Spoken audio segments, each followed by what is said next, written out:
అధ్యక్ష, రాష్ట్రంలో పెరుగుతున్న అసాంఘిక శక్తులు బ్లేడ్ బ్యాచ్ల నియంత్రణ ప్రభుత్వం రూపొందించిన కార్యాచరణ ప్రణాళిక ఏమిటని అడిగారు అధ్యక్ష.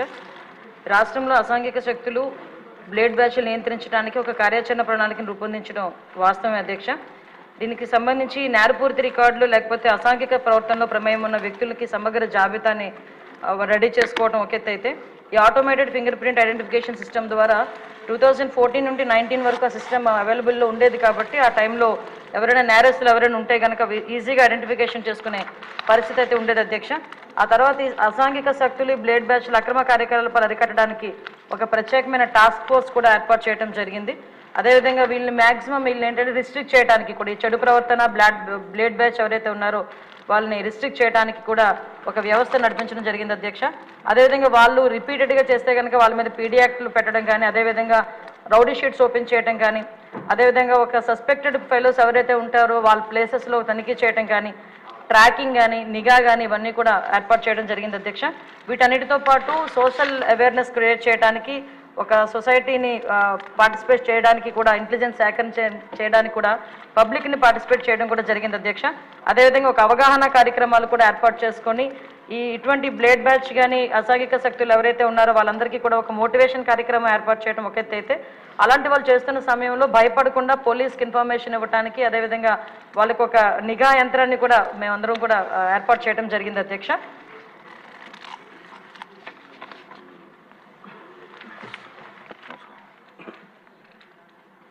బలరామకృష్ణ గారు. అధ్యక్ష, ధన్యవాదాలు.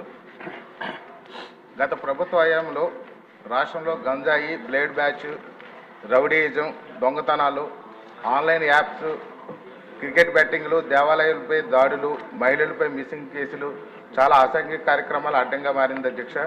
ముఖ్యంగా చూస్తే స్కూల్స్, కాలేజెస్, యూనివర్సిటీతో సహా అన్ని చోట్ల గంజాయి అమ్మేవాళ్ళు ఉన్నారు.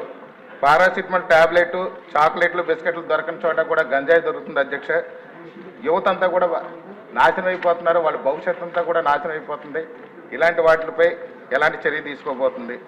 అదేవిధంగా చూస్తే బ్లేడ్ బ్యాచ్, రౌడీయిజం గత ప్రభుత్వ హయాంలో రాజానగరం నియోజకవర్గంలో బ్లేడ్ బ్యాచ్ అడ్డాగా చేసుకుని భూ కబ్జాలు, స్థల కబ్జాలు, రౌడీయిజం చేస్తూ ప్రజలను భయభ్రాంతులు చేయడం కూడా గురి జరిగింది.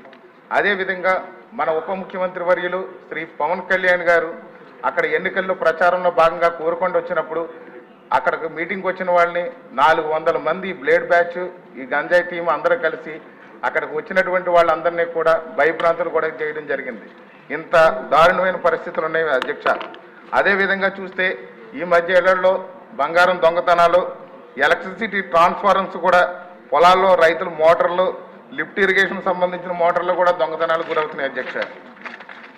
అదేవిధంగా చూస్తే ఆన్లైన్ లోన్ యాప్స్ ద్వారా యువతలను అట్రాక్ట్ చేసి వాళ్ళకి లోన్స్ ఇస్తున్నారు, భయంకరమైన వడ్డీలతో వేధిస్తున్నారు. కొంతమంది అయితే డబ్బులు కట్టలేక ఆ వేధింపులకు గురయ్యి ఆత్మహత్యలు కూడా పాల్పడుతున్నటువంటి పరిస్థితులు ఉన్నాయి అధ్యక్ష. అదేవిధంగా చూస్తే క్రికెట్ బెట్టింగ్లు పెచ్చిమీరిపోయి ఈ క్రికెట్ బెట్టింగ్ల వల్ల యువత అంతా నాశనం అయిపోతున్నారు. తల్లిదండ్రులు అందరూ కూడా భయాందోళనకు గురవుతున్నారు అధ్యక్ష. అదేవిధంగా చూస్తే దేవాలయాలపై దాడులు, దొంగతనాలు గత ప్రభుత్వంలో చూస్తే రామతీర్థంలో రాముల వారి దేవాలయంలో విగ్రహాన్ని ధ్వంసం చేశారు. విజయవాడ కనకదుర్గమ్మ అమ్మవారి వెండి రథాలు దొంగతనం గురైనవి. అంతర్వేది లక్ష్మీ నరసింహస్వామి రథం తగలబెట్టేశారు. అదేవిధంగా ఇటీవల రాజానగరం నియోజకవర్గంలో కూడా మొన్న సీతానగరం మండలంలో ఒక బ్లేడ్ బ్యాచ్ అగత్యాలు జరిగిన అధ్యక్ష. అదేవిధంగా మొన్న బొబ్బులెంకలో కూడా ఇదే విధంగా బ్లేడ్ బ్యాచ్ ఆగడాలు బాగా జరుగుతున్నాయి అధ్యక్ష. రీసెంట్గా చూస్తే ఊరుకొండ లక్ష్మీ నరసింహస్వామి దేవస్థానంలో కూడా ఉండీలు పగలగొట్టి దోచుకెళ్ళిపోయారు అధ్యక్ష. అదేవిధంగా గత ప్రభుత్వంలో వేలాది మంది అమ్మాయిలు మిస్సింగ్ అయ్యారు అధ్యక్ష. ఇప్పటికీ కూడా ఆచూకీ దొరకట్లేదు. ఇలాంటి నేరాలపై మన ప్రభుత్వం ఎలాంటి చర్యలు తీసుకోబోతుంది అనేది నా ప్రశ్న అధ్యక్ష. ధన్యవాదాలు అధ్యక్ష. మాధవి గారు.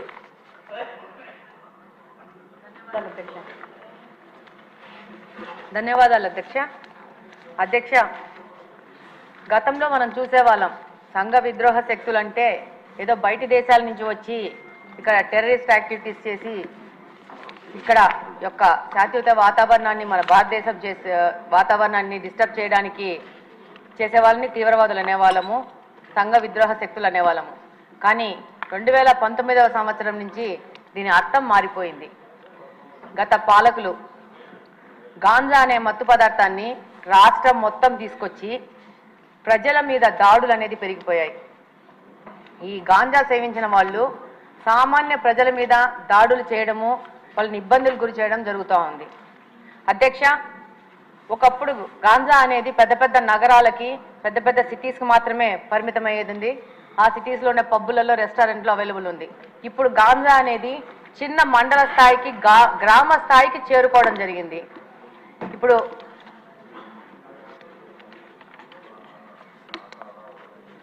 ఈరోజు మామూలుగా తిరుగుతూ ఉంటే ఈ గాంజా ఇంత ఎక్కువైపోయింది ఏమని మాట్లాడుతుంటే స్టూడెంట్స్ అడుగుతూ ఉన్నారు, మాకు గాంజా ఎక్కడ దొరుకుతుందో తెలిసినప్పుడు దీన్ని కట్టడి చేయాల్సిన పోలీసులకు తెలియదు అది ఎక్కడ దొరుకుతుందో అని చెప్పేసి. ఎంతోమంది స్టూడెంట్స్ కలిసినప్పుడు ఎలక్షన్ క్యాంపెయినింగ్లో ప్రశ్నించడం జరిగింది. అలాగనే అధ్యక్ష, ఎన్నికల ముందు కానీ ఇప్పుడు ఎన్నికల తర్వాత కానీ ఈరోజు గ్రీవెన్సెస్ కోసం మన దగ్గరకు వచ్చిన దాంట్లో దాదాపు 30-40% ఈ గాంజా మీద ఎఫెక్ట్ అయిన వాళ్లే వస్తూ ఉన్నారు. ఎలాంటి సమస్యలు అంటే మనకు సభ దృష్టికి తీసుకొస్తే ఇది ఒక తమాషా వ్యవహారం ఉంటుంది. పిల్లాడు గాంజాకి అడిక్ట్ అయ్యాడని చెప్పేసి దాంట్లో నుంచి బయటికి తీసుకురావడానికి ఏవో మాయలు మంత్రాలు అని చెప్పేసి ఎవరో సాముల్ని మీద ఆధారపడి వాళ్ళు వచ్చి వాళ్ళ ఇంట్లో ఉన్న బంగారం అంతా చూసి వీడు గాంజా మీద ఎఫెక్ట్ అవుతున్నాడు ఈ అబ్బాయి అని చెప్తే వాళ్ళు ఆ బంగారంతా దొంగతనం చేసుకుని వెళ్ళిపోతే ఆ కేసు ఇప్పటికీ కడపలో 2 టౌన్ పోలీస్ స్టేషన్లో ఎఫ్ఐఆర్ రిజిస్టర్ అయ్యింది. నిన్న 1 వీక్ బ్యాక్ కూడా సదరు మహిళ వచ్చి నాది ఏదో సమస్య తీర్చండి అని చెప్పిన. అంటే దాదాపు సామాన్య ప్రజలు ఈ గాంజా వల్ల ఎంత ఎఫెక్ట్ అయ్యారంటే అసలు ఈ 5 సంవత్సరాల్లో మిగతా సమస్యలు ఒక ఎత్తు అయితే గాంజా సమస్య అనేది ఇంకొక పెద్ద ఎత్తుకు చేరుకోయింది. అలాగనే అధ్యక్ష, ఈ గాంజా సేవించిన వాళ్ళు సామాన్య ప్రజల మీద షార్ప్ ఆబ్జెక్ట్స్, ఇందాక హోమ్ మినిస్టర్ గారు అన్నట్టు బ్లేడ్ బ్యాచ్ అంటారు, వాళ్ళు అది బ్లేడో షార్ప్ ఆబ్జెక్టో చిన్న నైఫ్లో తెలియదు కానీ ఆ గాంజా మత్తులో వాళ్ళకు అంతకుముందు ఏదన్నా వాళ్ళతో ఏదైనా గొడవలు జరిగినా కానీ ఏమి జరిగినా కానీ ఏ విధమైన ప్రొవొకేషన్ లేకున్నా కూడా వాళ్ళని అటాక్ చేయడము, వాళ్ళ మీద దాడులు చేయడము, దాదాపు వాళ్ళకి ప్రాణం మీద ప్రమాదం వచ్చే లాగా దాడులు చేస్తూ ఉన్నారు. రంజాన్ మాసంలో కడప నియోజకవర్గంలో ఒక మసీదు నుంచి రాత్రి 11 గంటలకి నమాజు చేసుకొని బయటికి వస్తుంటే వచ్చిన పిల్లోడిని అసలు వితౌట్ ఎనీ నోటీసు చిన్న షార్ప్ ఆబ్జెక్ట్ తీసుకొని కొయ్యడం జరిగింది. అబ్బాయికి దాదాపు రిప్స్లో దాదాపు 3-4 ఇంచెస్ లోపలికి వెళ్ళి హైదరాబాద్ అపోలోకి తీసుకొచ్చి దాదాపు 20 రోజులు పెట్టి దాదాపు 5-6 లక్షలు ఖర్చు అయిందని కూడా చెప్పారు. చెప్తున్నాను. అయితే దాని మీద పోలీసు వాళ్ళకి దగ్గరికి వెళ్తే చాలా నామినల్ దొమ్మి కేసు, చిన్న 2 మనుషులు కొట్టుకుంటే జరిగిన గొడవలాగా కేసు రిజిస్టర్ చేశారు. అది గత ప్రభుత్వం వైసీపీ ప్రభుత్వ హయాంలో జరిగింది. ఇలాంటి కేసెస్ చాలా ఉన్నాయి పోలీస్ డిపార్ట్మెంట్ దగ్గర. వాటన్నిటిని కూడా మళ్ళీ చెక్ చేసేసి వాటిని సరైన ఎఫ్ఐఆర్ రిజిస్టర్ చేసి వాళ్ళకి న్యాయం చేయాలని కోరుకుంటున్నాను. అలాగనే ఈ గాంజా మీద ఒక స్పెషల్ టాస్క్ ఫోర్స్ ఏర్పాటు చేసి ప్రత్యేకంగా మీకు అవసరం ఉంటే నాకంత తెలియదు కాబట్టి స్పెషల్గా రిక్రూట్ చేసుకునైనా కూడా దీని మీద ముందుకు పోవాల్సిన అవసరం ఎంతగానో ఉంది. లేకపోతే సమాజం మొత్తము పాడైపోయే ప్రమాదం ఉంది. ధన్యవాదాలు అధ్యక్ష. ధన్యవాదాలు అధ్యక్ష. అసాంఘిక శక్తుల గురించి అదేవిధంగా ఈ బ్లేడ్ బ్యాచ్ నియంత్రణ గురించి ఒకసారి మాట్లాడాలనుకుంటే లాస్ట్ 5 ఇయర్స్లో నేను చాలా సందర్భాల్లో చెప్పాను అధ్యక్ష, పోలీసు వ్యవస్థని, పోలీస్ నిఘా వ్యవస్థని కూడా కంప్లీట్గా నిర్వీర్యం చేసే పరిస్థితి వచ్చింది అధ్యక్ష.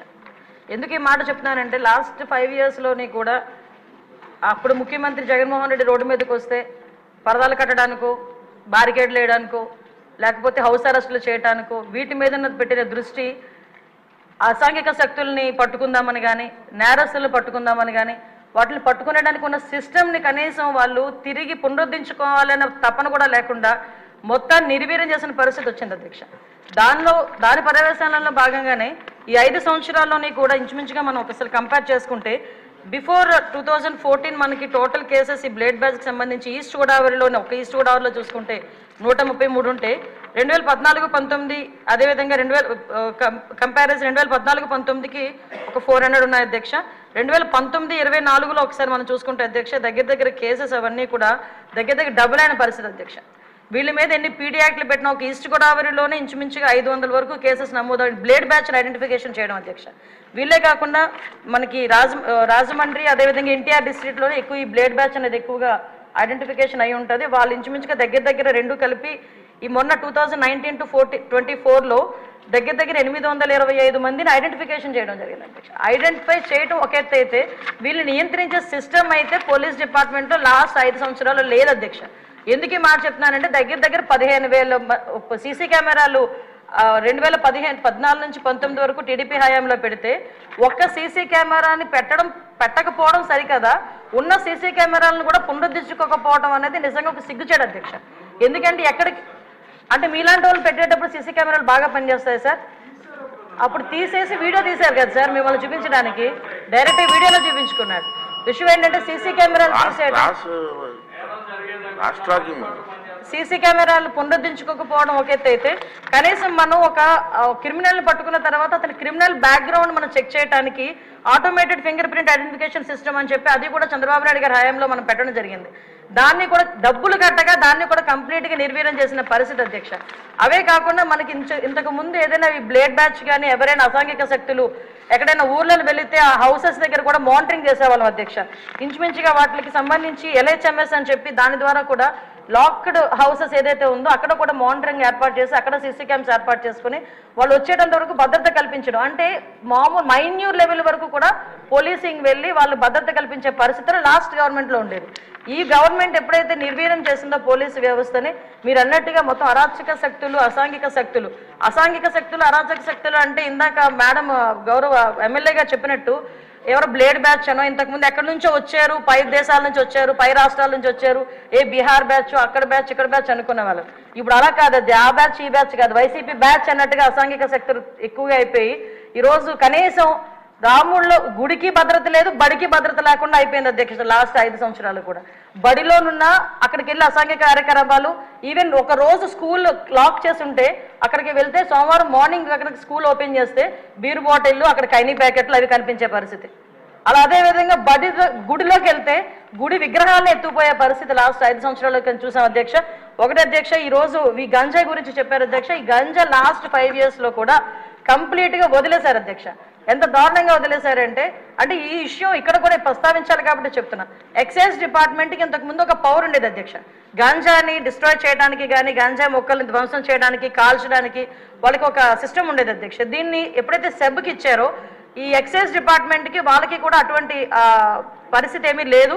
ఈ సెబ్ కూడా ఓవరాల్గా ఒక గంజా మీదే కాకుండా ఓవరాల్ మనకి మైన్స్ మీద, శాండ్ మీద, లిక్కర్ మీద వీళ్ళు ప్రత్యేకమైన దృష్టి పెట్టడం, గంజాయిని పక్కన పెట్టడం జరిగింది అధ్యక్ష. దాని పర్యవేక్షణలో భాగంగా గంజాయి అన్నది ఎవరో ఎక్కడో ఈ యూనివర్సిటీ పిల్లలు పెద్ద పిల్లలు తాలూకా పిల్లలు చేస్తారనుకున్నది కాస్త స్కూల్ లెవెల్లో ఈరోజు స్కూల్ బ్యాగ్లో కూడా వెళ్ళిపోయింది అధ్యక్ష గంజాయి ప్యాకెట్. సో మేము ఇప్పుడు ఈ గంజా మత్తులోనే ఈ బ్లేడ్ బ్యాచ్ కూడా విచక్షణ కోల్పోయి అడ్డొచ్చిన వాళ్ళందరినీ కూడా ఇష్టానుసారంగా ఆ బ్లేడ్తోని చేయటం, హర్ట్ చేయటం. అందులో భాగంగా ఇందాక గౌరవ సభ్యులు చెప్పినట్టుగా మన ఎలక్షన్ క్యాన్వాసింగ్లో భాగంగా పవన్ కళ్యాణ్ గారు వెళ్ళేటప్పుడు పవన్ కళ్యాణ్ గారి మీద కూడా దాడి చేయటం బ్లేడ్ బ్యాచ్. అంటే వాళ్ళకు ఒక విచక్షణ కోల్పోయి ఇలాంటి వాళ్ళని హైయర్ చేసుకుంటారు అధ్యక్ష. కొన్ని రాజకీయ పార్టీలు అసాంఘిక శక్తుల్ని ఇలాంటి వాళ్ళని హైయర్ చేసుకుని గుంపుల్లో పంపించి కూడా ఇలాంటి పనులు కూడా చేస్తున్నారు అధ్యక్ష. వీళ్ళకి గంజాయి దొరకకపోతే వైట్నర్ స్మెల్ గట్టిగా తీసి దాంతో కూడా వాళ్ళు మత్తు తెచ్చుకొని వాళ్ళు ఇలాంటి అసాంఘిక కార్యకలాపాలు అంటే అసాంఘిక కార్యకలాపాలు ఈజీ మనీ గురించి పిల్లలు పాడైపోతున్నారు, పిల్లలు దానికి అడిక్ట్ అయిపోతున్నారు అన్న విషయం అయితే మా దృష్టికి వచ్చింది అధ్యక్ష. దీని మీద నార్కోటిక్ టాస్క్ ఫోర్స్ మొన్ననే క్యాబినెట్ సబ్ కమిటీ కూడా ఏర్పాటు చేయడం జరిగింది. గాంజా గురించి ఎడ్యుకేషన్ డిపార్ట్మెంట్, మన అదేవిధంగా home department, tribal welfare department, excise department, health డిపార్ట్మెంట్తో కలిపి ఒక సబ్ కమిటీ కూడా ఏర్పాటు చేయడం జరిగింది. నార్కోటిక్ టాస్క్ ఫోర్స్ కూడా ఒక అతి తొందరలో క్యాబినెట్ కూడా ఆమోదం పొందిన తర్వాత narcotic task force with special ఆఫీసర్స్తో కూడా ఏర్పాటు చేయడం జరుగుతుంది. వీటితో పాటు ఒక టోల్ ఫ్రీ నెంబర్ కూడా ఇస్తున్నాం.